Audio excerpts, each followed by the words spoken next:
શું તમે 2 સેકન્ડમાં અલંકાર ઓળખી શકો? તો આ વિડીયો જોયા પછી તમે ચોક્કસ 2 સેકન્ડમાં અલંકાર ઓળખી શકો. શબ્દ અલંકાર. પહેલું આવે છે વર્ણાનુપ્રાસ.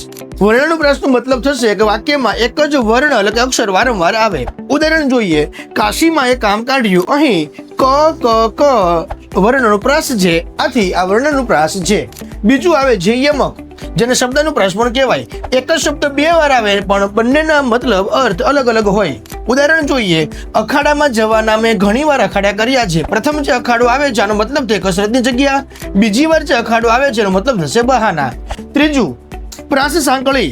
આનો મતલબ એવો થશે કે પહેલી લીટીનો છેલ્લો અને બીજી લીટીનો પહેલો બંનેના પ્રાસ સરખા હોય. અથવા અલ્પવિરામ પહેલાનો શબ્દ અને અલ્પવિરામ પછીનો શબ્દ બંનેના પ્રાસ સરખા હોય. એક ઉદાહરણ જોઈએ. વિદ્યા ભણ્યો જે તે ઘેર વૈભવ રૂડો. અહીં જે તે બંનેના પ્રાસ સમાન થાય છે એટલા માટે પ્રાસ સાંકળીનું ઉદાહરણ છે. ચોથા નંબરમાં આવે છે અંત્યાનુપ્રાસ. 2 લીટીના અંતે આવતા શબ્દોનો પ્રાસ સરખો હોય. અથવા અંત્યનો મતલબ થાય છેલ્લે 2 શબ્દના પ્રાસ કેવા હોવા જોઈએ? સરખા હોવા જોઈએ. ઉદાહરણ જોઈએ. જેની જશોદા માવલડી ચરાવે ગોકુલ ગાવલડી. અહીં માવલડી અને ગાવલડી બંનેના પ્રાસ સમાન થાય છે, આથી અંત્યાનુપ્રાસનું ઉદાહરણ છે. તો વિદ્યાર્થી મિત્રો, તમારા ભૂલકડા મિત્રોને આ રીલ્સ શેર કરો.